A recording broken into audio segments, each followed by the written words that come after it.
நம்ம மனநிலையை வேரி பண்றது எது குழந்தைங்களா? நம்ம மனநிலையை வேரி பண்றது நம்ம மனநிலை தான். வேற எங்கேயோ இருந்து ஏதோ வேரி ஆகல. நமக்கு ஒரு ஒரு அழுத்தம் இருக்குன்னா, பொருளாதார அழுத்தம் ஒன்று, நோய் தாக்கம் அழுத்தம் ஒன்று, உறவினர்கள் நம்மை ஒருவரை ஒருவர் ஆம், குறைச்சு மதிப்பிடுறது, கூட்டி மதிப்பிடுறது. இது 2மே நடக்கும். நடக்கும் தானே? அதனால தானே அழுத்தம் வருது. வேற அழுத்தம் என்பது நம்ம மனநிலை சார்ந்தது தான். அதனால நீங்க அந்த அழுத்தத்துக்கு ஆட்படாமல், பொருளாதார இது ஃபர்தர் மோரா நாம இதுவரை நடந்த வாழ்க்கையினுடைய நிலை என்ன? நமக்கு வந்த வருமானம் என்ன? அத நம்ம எப்படி தக்க வச்சுக்கிட்டோம்? எப்படி செலவழிச்சுக்கிட்டோம்? அப்படின்னு ஒரு கான்செப்ட் நீங்க பார்த்துக்கோங்க. அதுல உங்களுடைய மன அழுத்தம் ரொம்ப குறைவதற்கு சந்தர்ப்பம் இருக்கு. இதுக்கு அடுத்து நீங்க அடுத்த ஸ்டெப்புக்கு போகும்போது உடல் நிலை. உடல்நிலைக்கு நம்ம நிறையா இப்ப மருத்துவ விஞ்ஞானம் மிகவும் வளர்ச்சி அடைஞ்சிருக்கு. உங்களுக்கு எந்த துறை சார்ந்தது? இப்போ சில பேரு மருத்துவத்துறை மருத்துவத்துக்கு போனா, நமக்கு தகுந்த டாக்டர்ட்ட போறது மிகவும் முக்கியமானது குழந்தைங்களா. நம்ம உடல்நிலைய தெரிஞ்சு, நம்ம மனநிலைய தெரிஞ்சு, நம்ம யார்ட்ட மருத்துவ நிவாரணம் பண்ணிக்கிறது அப்படிங்கிறது ரொம்ப முக்கியம். நீங்க போய் ஒரு குலதெய்வம் கோயில்ல போய் ஒரு தீபம் ஏத்தி வச்சுட்டு, எனக்கு உடல்நிலை இப்படி இருக்கு. எனக்கு அங்கெல்லாம் முடியலம்மா. சில பேர் எங்களுக்கு குலதெய்வம்னா என்னன்னே தெரியாதும்மா அப்படிங்கிறாங்க. ஒண்ணும் பிரச்சனை இல்ல குழந்தைங்களா. ஒரு தீபம். அந்த தீபத்துல குலதெய்வம் அப்படின்னு நீங்க அத ஆவாகனம் பண்ணிக்கோங்க. ஆவாகனம் பண்றதுன்னா, ஒ இறைவனை அதுல நீங்க பிரதிஷ்டை பண்றது. ஆவாகான முத்திரைன்னு ஒரு முத்திரை இருக்கு குழந்தைங்களா. இந்த பாருங்க. இதுதான் ஆவாகான முத்திரை. 2 கையும் ஏந்தி இந்த பாருங்க. இது ஒரு முத்திரை. சொல்லியிருப்பேன்னு நான் நம்புறேன். இந்த ஆவாகன முத்திரையில இறைவனை எ இறைவன்ட்ட, "பிரபு நீ இதுல எழுந்தருள பண்ணி, நான் உன் உன் நீ என் குலத்துதித்த முன்னோன். நான் உன் குலவாரிசு. எனக்கு இந்த இந்த உதவிகள் தேவைப்படுது. அது நீ தான் எனக்கு நிறைவேத்தி தரணும். யார் மூலமாக எப்படி நிறைவேத்தி தரேன்னு திரும்பல." அப்படின்னு ஒரு 11 நாளைக்கு காலை, மாலை உங்க குலதெய்வத்த நெனச்சு நீங்க வேண்டிக்கோங்க. "எங்களுக்கு குலதெய்வமே தெரியாதும்மா, குலதெய்வம் பேரும் தெரியாது. நாங்க அங்க போய் வணங்க போனதும் இல்ல." அப்படின்னு சொன்னா, அதுக்காண்டி நீங்க கவலைப்பட வேண்டாம். குலதெய்வம்னு சொன்னாலே போதும் குழந்தைங்களா. ஒண்ணும் இல்ல. அந்த காலத்துலலாம் குலதெய்வமே தெரியாதவங்க, ஒரு சின்ன குடிசை வீடு வச்சிருப்பாங்க. நீங்க அங்க எல்லாம் போயிருக்க மாட்டீங்க. அதுல போய் பழகியிருக்க மாட்டீங்க. ஒரு வீட்ல ஊனா போட்டு ஒரு 3 கோடு வரைஞ்சிருப்பாங்க குழந்தைங்களா. அது உள்ள அதுக்கு என்ன பொருள் அப்படின்னு கேட்டீங்கன்னா, மூல முதல்வனும் அ குலதெய்வமும் அதுல எழுந்தருளணும் அதான். வெள்ளை அடிப்பாங்க. வெள்ளை அடிச்ச உடனே அதுல ஊனா போட்டு கீழ மஞ்சள்ல 3 கோடு வரைஞ்சிருவாங்க. அதுதான் குலதெய்வம். தனியா நம்ம குலதெய்வம். இப்ப எல்லாரும் ஜோதிடர்கள் உங்களுக்கு குலதெய்வ தோஷம், பித்ரு தோஷம், குலதெய்வ தோஷம், பித்ரு தோஷம் அப்படிங்கிறாங்க. நம்ம வாழ்க்கை முறைமைக்கு ம் மாதா மாதம்லாம் நம்ம போய் திதி குடுக்குறதோ, அல்லது இறந்த உடனே 51 திதிகள் குடுக்கணும்னு நம்ம சனாதன தர்மம் சொல்கின்றது குழந்தைங்களா. 51 திதி குடுக்கணும்.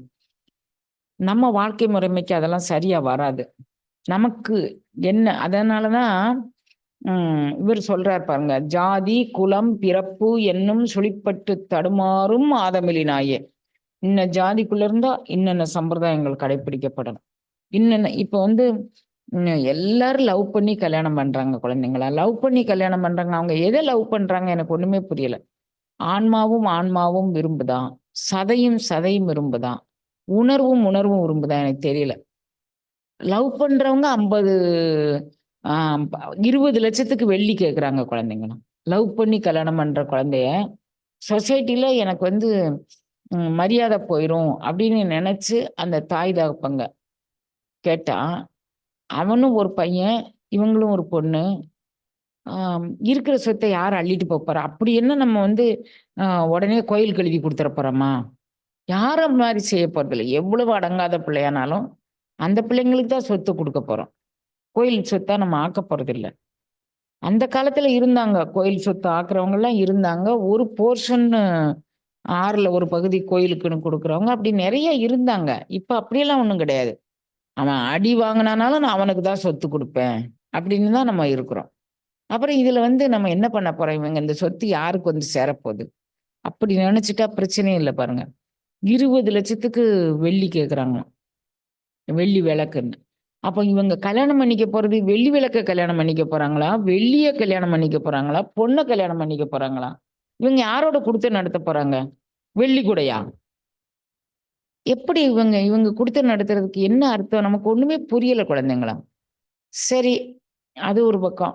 நீங்க குலதெய்வத்திட்ட நீங்க உங்களுக்கு புரியுதோ, புரியலையோ, குலதெய்வத்திட்ட எல்லா விஷயங்களும் நீ முன்னின்று நடத்தி தரணும் அப்படின்னு வேண்டிக்கோங்க.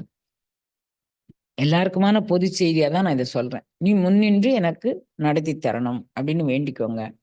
அப்புறம் டாக்டர் வீட்டுக்கு போனா, எனக்கு நீ முன்னின்று எனக்கு மருத்துவம் செஞ்சுதா அப்படின்னு வேண்டிக்கோங்க.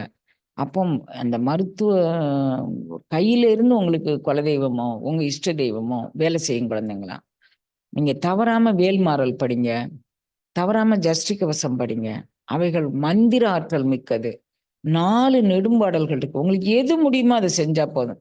இதுதான் செய்யணும்னு அவசியம் இல்ல. இப்ப நம்மட்ட ஒரு சாதனங்கள் இருக்கு. அதுல நீங்க போட்டு விட்டீங்கன்னா, அ தன்னை அறியாம அதுல உள்ள மந்திர சொற்கள் நம்ம காதுல வந்து விழுந்துகிட்டே இருக்கும். அத கேட்டுட்டே நீங்க வந்து சோறாக்கலாம், குழம்பாக்கலாம், டிரைவ் பண்ணலாம். எங்கேயாவது வேலைக்கு போணும்னா, அங்க வேலைக்கு போகலாம். எல்லாமே செய்யலாம். நான் இங்க வந்து 3, 4 வருஷமா கொத்த வேல பார்க்குறவங்க எல்லாரும் குரூப்பா அங்க ஒரு குரூப் ஒரு சினிமா பாட்டு போட்டு கேட்டுக்கிட்டு இருக்கு. இங்க ஒரு குரூப் ஒரு சினிமா பாட்டு போட்டு அங்க ஒரு குரூப் அத போட்டு கேட்டுட்டு இருக்கு. ஏன்னா வெவ்வேறு அப்ப இதெல்லாம் யாருப்பா செய்றா? அப்படின்னு கேட்பேன் பிள்ளைகள்ட்ட. ஆமா அங்க அந்த குரூப் பண்ணுது. அவங்க எல்லாரும் ஒரு கேட்டகரி. இங்க இவங்க நிக்கிறாங்க. இவங்க எல்லாரும் ஒரு கேட்டகரி. இவங்க இவங்க ஒரு கேட்டகரி. தனித்தனியா அவங்க போட்டுக்கிறாங்க அப்படின்னு. அவங்கலாம் வந்து அந்த சங்கீதத்துல, அந்த இதுல மூழ்கி, அவங்க அதுல வந்து நிழல் காயும்போது, குளிர் காயும்போது, நீங்க ஏன் இதுக்குள்ள போய் குளிர் காயக்கூடாது? உங்க மனத இதுக்கு நீங்க பக்குவப்படுத்திக்க கூடாது. அது மாரி நீங்க வச்சுக்கோங்க. அப்பன்னா எல்லாம் வல்ல இறைவன் வந்து உங்க கூடயே நின்று வழி நடத்துவான்.